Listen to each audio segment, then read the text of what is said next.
Hello, everyone. I'm Kira Phillips. You are watching continuing coverage of Queen Elizabeth and her death, her passing today. Buckingham Palace confirming that Her Majesty died at the age of 96. A statement from the royal family saying she passed away peacefully at her Balmoral Castle in Scotland this afternoon. You can see people still outside paying their respects to the Queen. Charles now becomes King Charles III, and Camilla, his wife, becoming Queen Consort. The Queen's coffin now will lie in state at Westminster Hall in the Palace of Westminster. In a statement, President Biden paying his respects as well to Her Majesty, saying Queen Elizabeth was more than a monarch. She defined an era. The president also ordering flags at the White House to half-staff in honor of Queen Elizabeth. Our team coverage of her death continues now. We want to take it first straight to the White House, and our senior White House correspondent, Mary Bruce, standing by. So, Mary, when we got the news, we had not received reaction from the White House yet. John Kirby, spokesperson, did come out, said that the president had been notified. Now, of course, the world knows it is official, and the Bidens are talking publicly about the death of the Queen. The president putting out a very lengthy statement. I'm going to read to you part of it. He described the Queen as more than a monarch, saying she defined an era, describing her as a steadying presence and a source of comfort and pride for generations. The president saying she led always with grace and unwavering commitment to duty and the incomparable power of her example. Biden also looking ahead, saying he looks forward to working with the new king. And of course, this is just one of many statements we have seen coming in, a flood of praise, condolences, and also a lot of personal memories from previous presidents. We heard from Bill Clinton in a statement along with Hillary Clinton, describing her, saying the Queen in sunshine or storm, she was a source of stability, serenity, and strength, saying they will always be grateful for the kindness that she showed us. We also heard from President George W. Bush saying that actually one of the fondest memories of his presidency was spending time at Buckingham Palace, having tea with Her Majesty and meeting her beloved corgis. The Queen, we know, met with 14 presidents. Think about that, 14 presidents, 12 as Queen. She met with 2 when she was just a princess. And I think for so many Americans, she really was this enduring symbol of the relationship between our two countries, the strength of the alliance, and really just someone that embodied really what it means to be a powerful leader, what it means to be a powerful woman. That was a statement, a sentiment that was echoed by actually Speaker Pelosi in a statement that she put out. We know the House plans to pass on Tuesday a resolution honoring her memory. And Kira, of course, the flags, as you look at the flag behind me, at half-staff, flags across Washington and the country, now at half-staff in the memory of the Queen.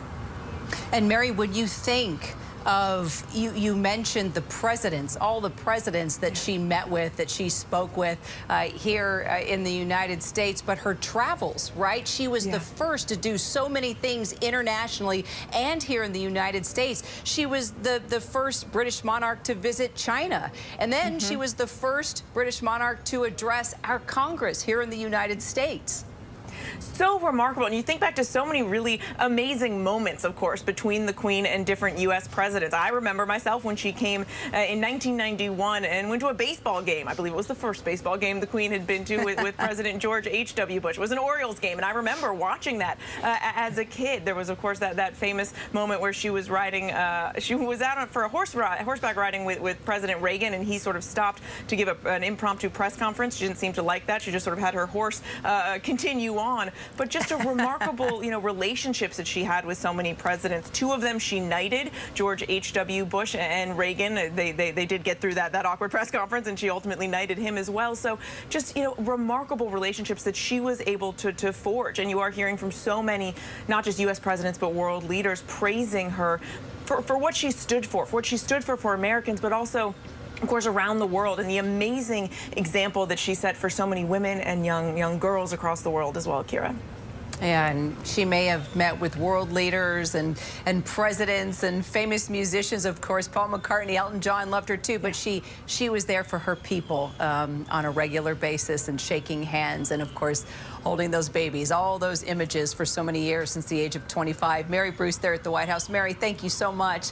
Also, our ABC News royal contributor, Victoria Murphy, has been following the news since the very beginning when they got word officially there, 6:30 p.m. UK time. So, Victoria, describe where exactly you are now. I understand there are people flocking to Buckingham Palace, just wanting to leave a flower, a note, standing up and remembering through the night their queen.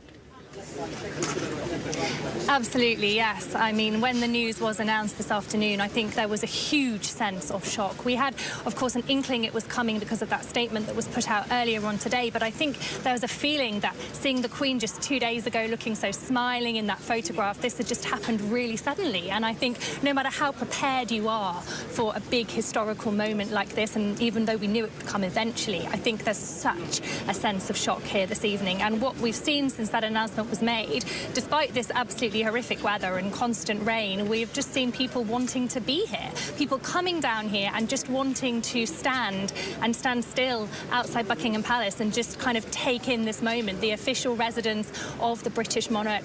She isn't here, obviously, her body is at Balmoral, but the fact that this is a residence, a place that is so symbolic of her and that has been so symbolic of her for her entire 70-year reign, it's a place where people now really want to be. And I think just that sense of being part of this moment in history and being as close to her as it is possible to be right now. You know, just talking about symbolic moments, I mean, she just celebrated her Diamond Jubilee and tried her best to participate in every part of that moment in time. It's sort of chilling when you think about it, Victoria, right? Because really, that was her final farewell. It was, and it's particularly poignant when you look at it from this standpoint now, having had this news today, and think about how many people there were behind me cheering, celebrating those incredible shows that we saw in front of the palace for her Platinum Jubilee, 70 years on the throne. And it was a huge moment of celebration, and in so many ways now it was a final farewell, a moment to celebrate her while she was still here. And I think it feels particularly precious now that we got the opportunity to do that. I think over the past year, we have seen come very sharply into focus just how much her health had deteriorated, in particular over the last 12 months. And she had really wanted to do her responsibility. She wanted to be at so many events for her Platinum Jubilee, but she was unable to. She just couldn't do it. So in the end, we had those two very brief balcony appearances at the beginning and the end.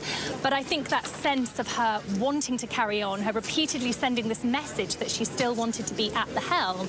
And it is very poignant that she was able to, right up until the end, perform her duty, which is what she wanted to do. She appointed her 15th Prime Minister just 2 days before she died. Of course, now it turns out her last Prime Minister. And what a moment that was for those two women to meet in the room together. Victoria, thank you.